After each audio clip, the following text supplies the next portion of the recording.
respected. There comes a moment in every human life when you realize that the life you're living is not limited by your talent, your resources, or your circumstances, but by the invisible programs running quietly inside your own mind. And the day you become aware of that truth is the day everything can begin to change.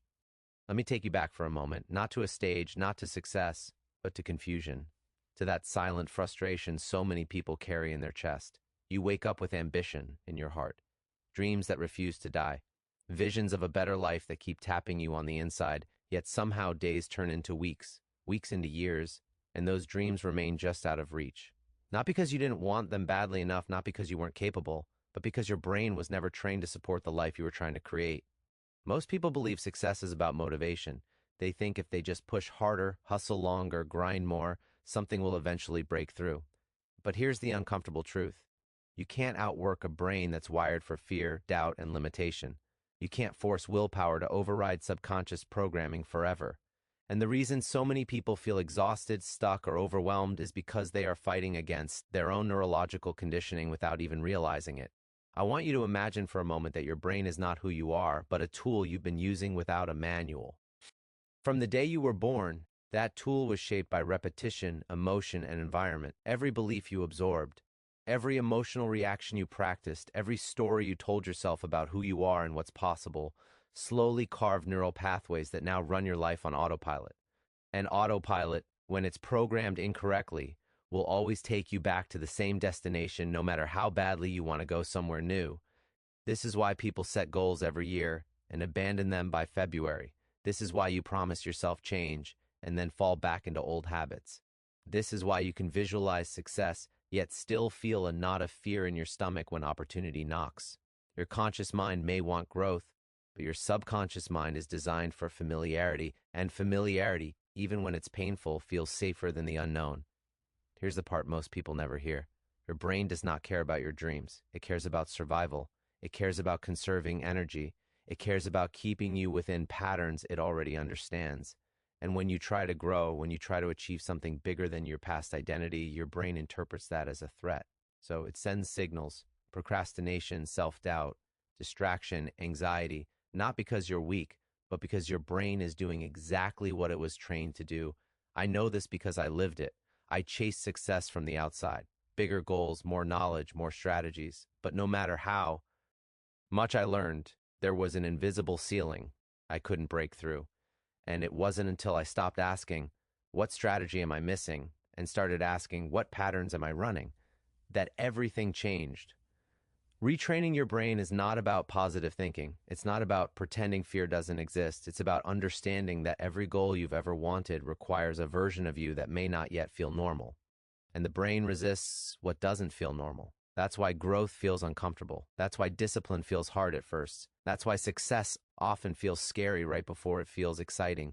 Think about it. When you learned to walk, you didn't wake up one day and say, I'll try once and quit if I fall. You fell hundreds of times. Your brain adapted through repetition.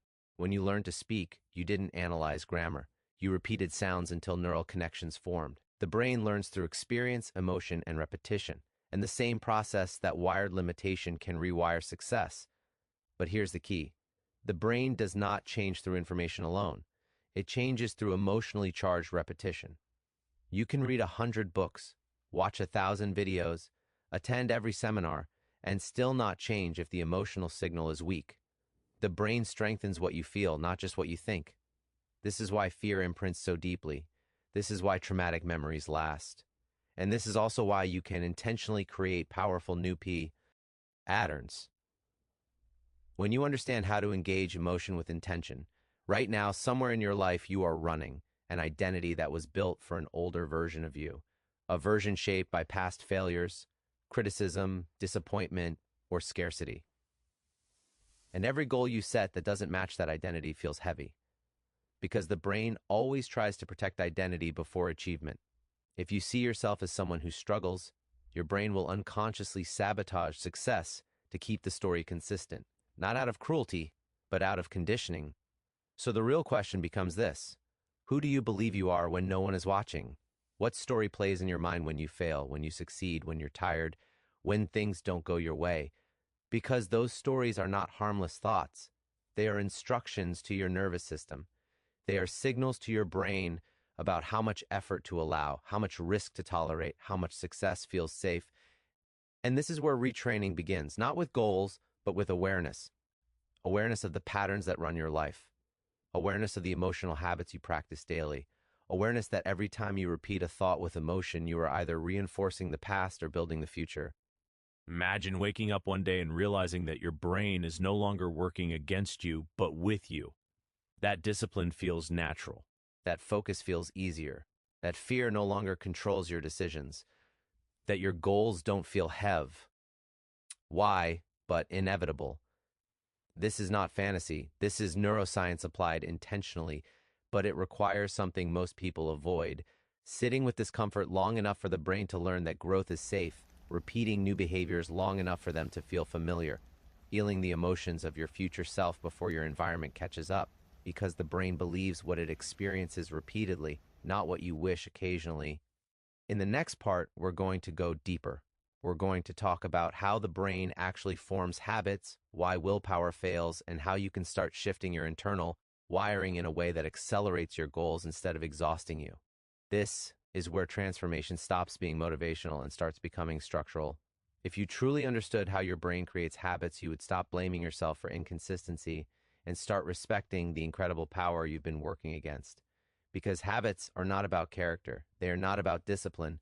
They are about wiring. And once something is wired deeply enough, the brain executes it automatically without asking for your permission.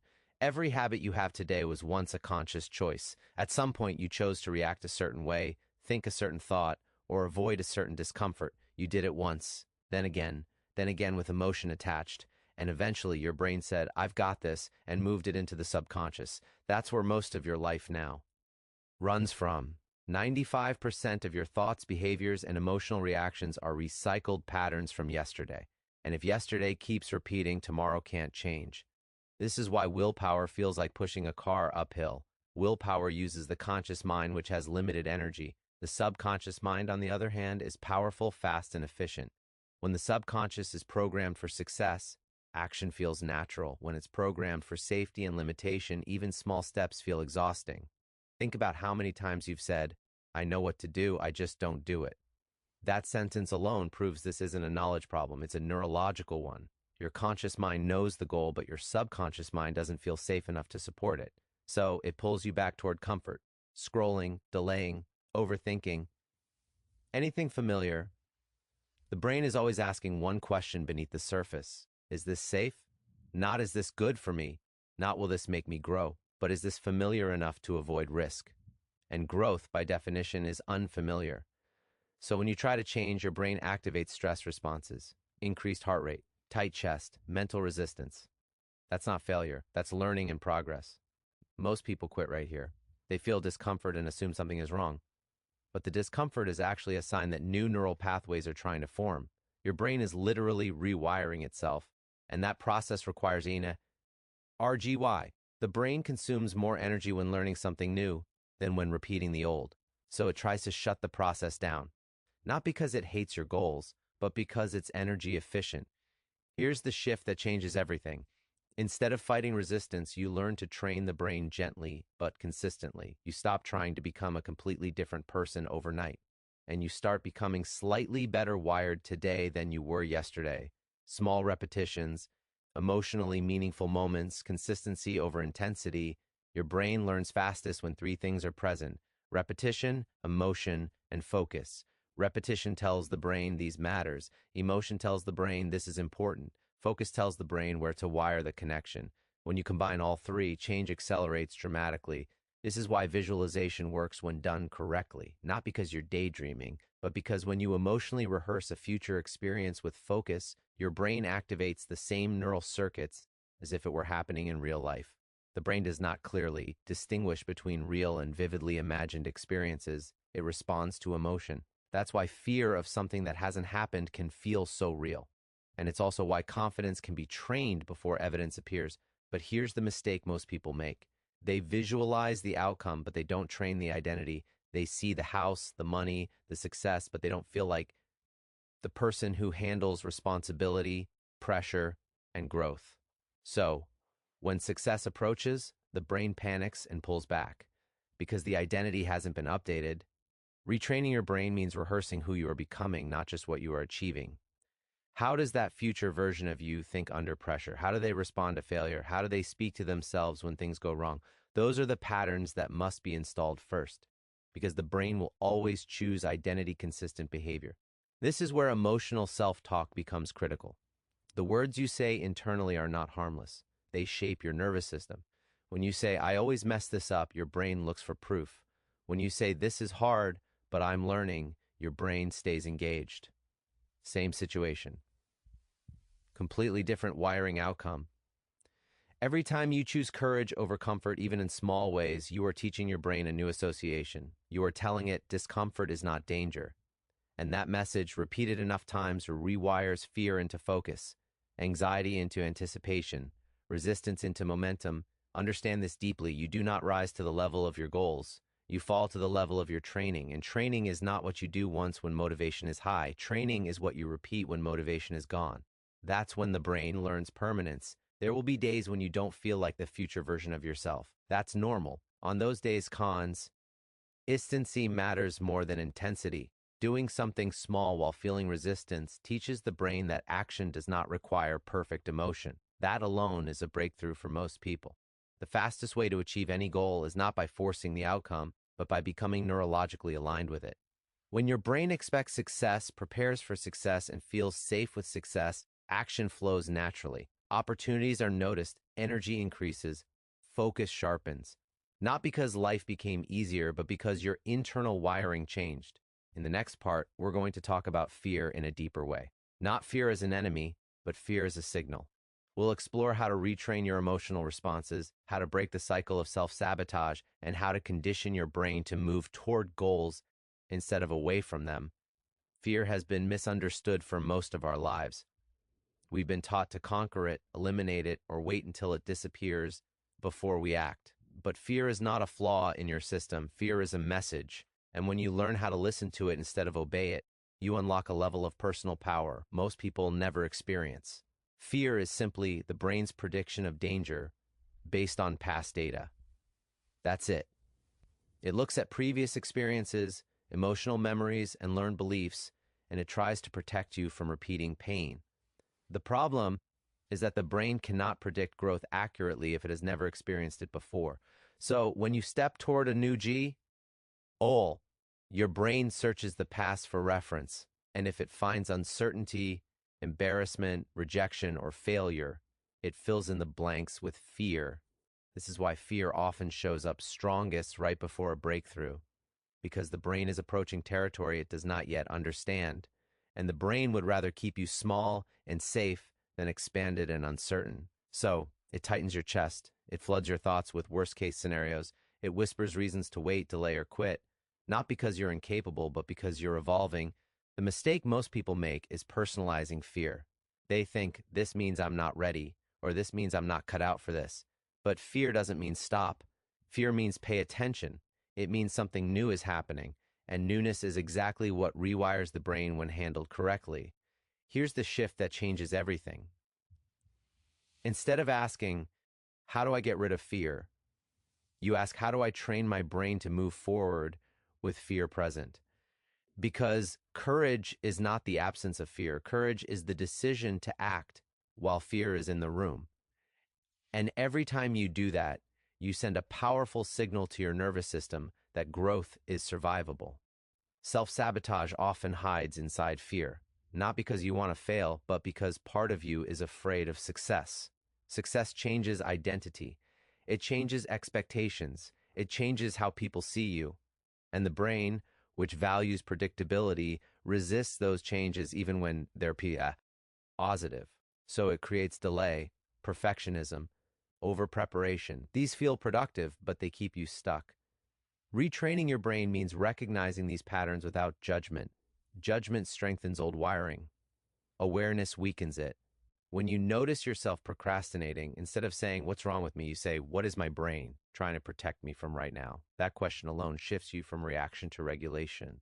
The brain calms when it feels understood. When you acknowledge fear instead of suppressing it, the emotional intensity decreases. And when emotional intensity decreases, the prefrontal cortex comes back online. That's the part of the brain responsible for decision-making, focus, and long-term planning.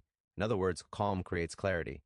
Another critical piece of retraining is emotional regulation. Most people try to change their lives while living in a constant state of stress. But a stressed brain cannot learn efficiently. Chronic stress keeps the nervous system in survival mode. And in survival mode, the brain prioritizes short-term relief over long-term growth. This is why simple practices like slowing your breathing, pausing before reacting, or grounding yourself in the present moment are not just calming techniques. They are neurological resets. They tell the brain, I'm safe right now, and safety is the gateway to change. When your nervous system feels safe, repetition becomes effective. Visualization becomes powerful. Habits stick faster. Without safety, everything feels forced. With safety, progress feels natural. You also begin to understand that setbacks are not proof you're failing. They are proof you're training. Every time you fall back into an old pattern and then consciously choose differently, you weaken the old wiring and strengthen the new. The brain learns through contrast. Awareness plus choice equals rewiring. This is why patience is not passive. Patience is strategic. You are not waiting for results. You are allowing the brain time to adapt. Just like muscles need recovery after resistance, the brain needs repetition and rest to rewire efficiently. At some point, something remarkable happens. What once felt uncomfortable starts to feel familiar. What once required effort starts to feel automatic. And that's when momentum takes over. Not because you became superhuman, but because your brain finally aligned with your direction. You stop arguing with yourself. You stop negotiating with resistance.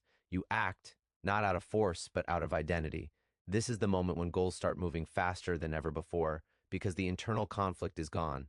In the next part, we're going to bring everything together. We'll talk about how to install a future-focused identity, how to live from intention instead of reaction, and how to create a daily internal environment that naturally accelerates your goals. At some point in your journey, you begin to realize that the future you want is not anything you chase, but something you align with.